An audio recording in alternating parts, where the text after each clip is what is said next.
more mass community grassroots building. And let's see.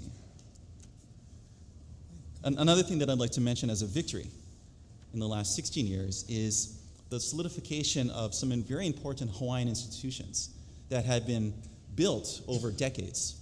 One of them is the Center for Hawaiian Studies. This was the cause for activism back in the 80s, late 70s, to build a center for Hawaiians to get together and study our own culture, our own, right, exactly. It was a product of a struggle. The institutionalization of Hawaiian language as a major program at the University of Hawaii, throughout the state of Hawaii. The fruition of Hawaiian immersion schools and the growth of Hawaiian public charter schools.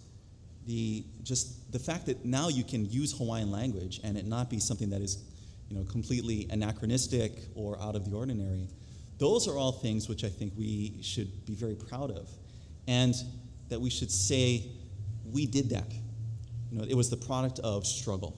It was because of people organizing and building over decades to achieve those things. On the other side of that is that now there is a generation of young people who don't understand necessarily that history of struggle, and they don't always see by comparison that the previous generations, for those generations, being Hawaiian was not an acceptable thing. It was not a popular thing, whereas now it is much more popular. And so I think the onus is on us to share that message, that history of struggle with our young people today, so that they also believe that what we have is worth fighting for and needs to be extended and carried forth into new arenas. Moving forward, I think what our movement needs to do is to look at the acceptability that it's okay for us to have multiple modes of action. That we're not going to achieve our long-range goals of independence and social justice and cultural emancipation by one means alone. That we're going to have to use direct action and art and culture and economic development, and all of these things are going to have to take place. Also, I think that we need to re-examine our, well-founded suspicion of state institutions, and to start looking at a strategy by which we can neutralize those very oppressive state forces, such as basically everything that the Office of Hawaiian Affairs does, and to start to mobilize and organize to neutralize those institutions. And unfortunately, the way to do that is to get involved in them. It's to run people for office. It's to advance a platform that works in the legislative and electoral arena. But at the same time, it's very important for us not to see that as being our ticket to independence. We need to see it as purely a defensive strategy.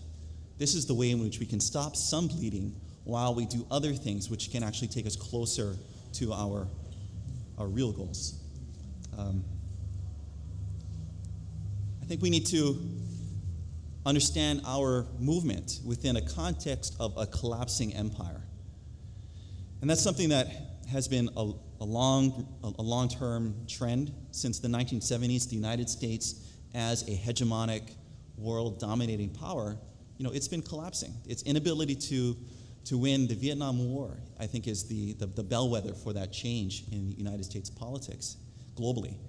And there's really no doubt, and in fact, the ultra-right conservatives, they're actually the most articulate at saying that there is a problem in U.S. empire, that the U.S. empire is collapsing. They talk about the project for a new American century because they know that their own power is diminishing. And they're losing to China, they're losing, obviously, in the two wars in which the United States is currently overextended. The United States military isn't able to meet its own recruiting needs, et cetera. So there is a collapsing empire, and I think it's important for us to exploit some of the fissures in that empire. We need to continue to build institutions, to build alternative systems that can take care of our basic needs, and to build the kind of future that we envision, to build the rhythms in our culture so that we can create an inclusive movement in which the ideas of sustainability and ecological justice, things which are an integral part of Hawaiian culture become popularized so that everyone, in all different kinds of ethnic communities here in Hawaii is on our page. I think that that's part of what we need to do.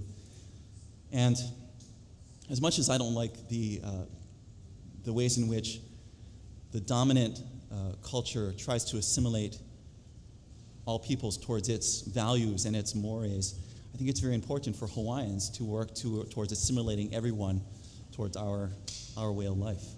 I think that's the only way we're going to have any sort of long-range future in this place. That's all I have to say. Thank you.